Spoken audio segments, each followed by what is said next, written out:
The advice and opinions expressed by Dr. Grant-Pichet and her guests are meant solely as suggestion and should not be in any way construed as child-specific advice. Dr. Doreen Grant-Pichet is Dr. Doreen is an expert in autism. Doreen Grant-Pichet. Dr. Grant-Pichet. Dr. Doreen Grant-Pichet. Dr. Doreen Grant-Pichet is a visionary in the field of autism. Now you can ask her questions on Ask Dr. Doreen. Is there a place that I can learn more about social stuff at work? I am 26 and work at a firm that handles legal cases about divorce. It seems like most of the employees go out on Fridays after work. I have never done that, but I would like to. I don't know what is okay to talk about if you work together. I don't want to get in trouble. Yeah. That is so prevalent right now. The fear. I hear this from young people all the time about they're afraid to go in a social situation because they're afraid of saying the wrong thing. Yeah, that's interesting. Going back to what we just said, Shannon, that there isn't a book for that, right? There's also not a book for things like how do you do social behavior. There actually might be more written on the subject of appropriate social behavior at work. There might be, but it's still a very good thing to start writing, right? Because there's a lot of people who need this kind of feedback. I will say that others have gone to their HR department and have said, can you please develop a program of training for others so that both I learn and they learn how to fit in?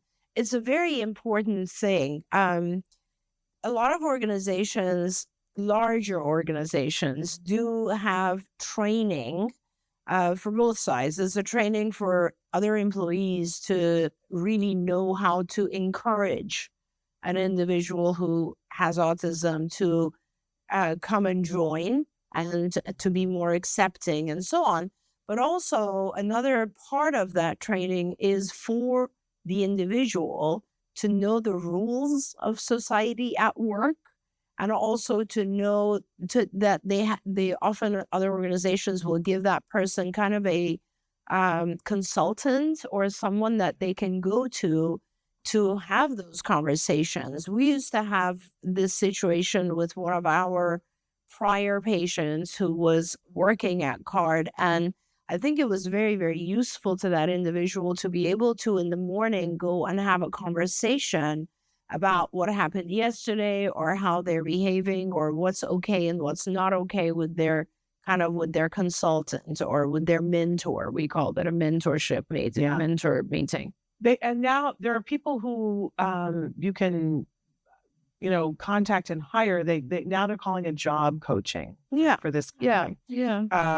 But specifically for folks on the spectrum. Absolutely. And going in and doing that. It's like, because it's very hard because first of all, I think no one realizes, people who are not affiliated with this field don't realize that someone who has autism is never going to do something that's mean intentionally, right? They're never going to do something harmful to another person. That's just not in their nature.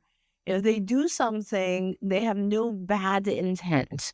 And I remember that this individual that I was talking about used to do certain things completely unaware of the fact that those behaviors could be perceived as scary or, creepy or whatever it is. And it was important for us to step in and both explain to the individuals who took the behavior in a wrong way, as well as to the individual. There was a learning opportunity to say, when you do this from that person's perspective, it's a little bit scary. So don't do this. Do it this way. You know what I mean? So absolutely. Yeah, those things are very important.